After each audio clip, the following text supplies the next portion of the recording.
Thank you. I wasn't ready. Hey, how are you? Happy New Year. Happy New Year. My New Year doesn't begin until the 24th. But I'm willing to celebrate yours. Okay.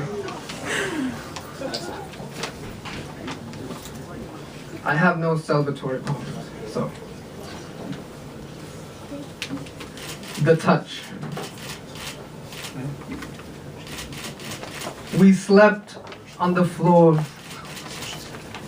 our bones cushioned with cardboard. Behind the wall, someone was humming a lullaby. I felt the hardwood tremble, my mother's shoulder quivering against my back. The sound of tears flooding her breaths as she quietly cursed the God she failed to know. I did not think as I reached into darkness, guiding a love infused in fingertips, as I wrapped my arms around her waist, the way a man does. I did not think how the wind stopped hissing through the cracked window, or how she softly exhaled as I pulled closer, knowing this was not right. A boy reaching out and into the shell of a husband. I only knew the warmth spreading between us, that the wings on her shoulders were really my hands.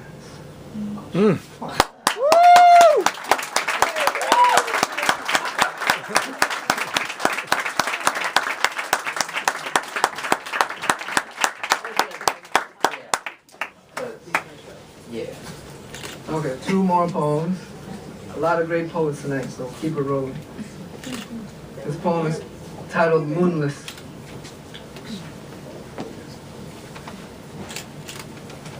In a room illuminated by a streak of semen, suspended between me and the mercy you will become, I realize I do not need the moon to dance in darkness. Skin absorbed sunlight and held it, so this ribbon of joy can exert its faint glow, just enough to make visible the iris in your eyes. The ceiling has dissolved. The stars forgot their duties as constellations and fell, dusting our shoulders with the swirl of galaxies.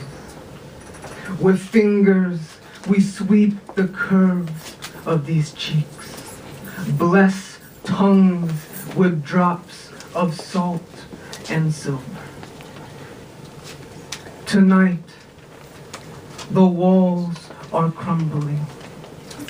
We no longer have names.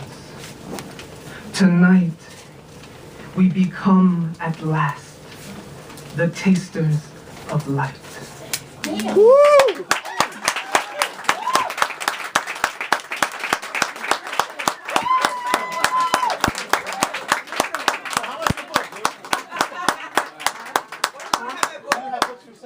I have 3.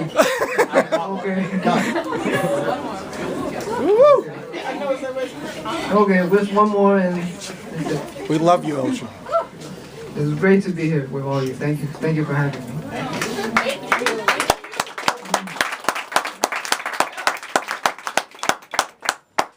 It fills me with immense joy to see a song on the subway.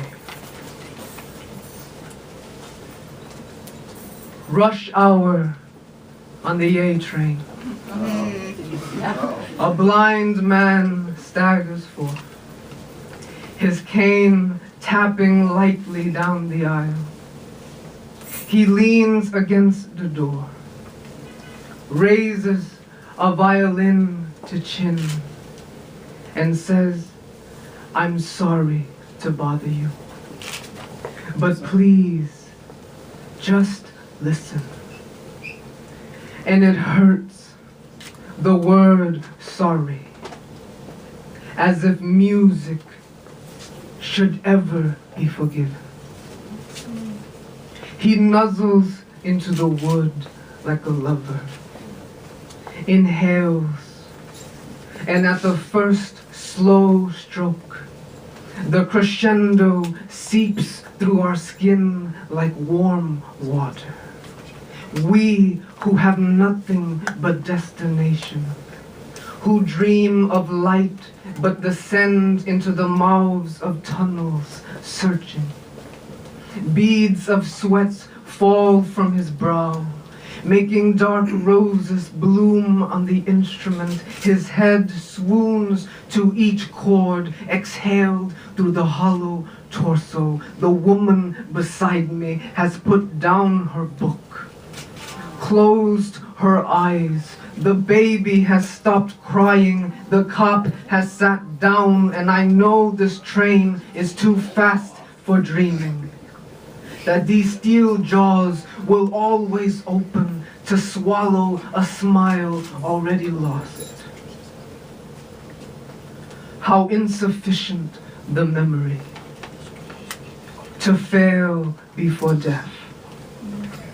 Who will hear these notes when the train slides into the yard, the lights turned out, and the song lingers with breaths rising from empty seats?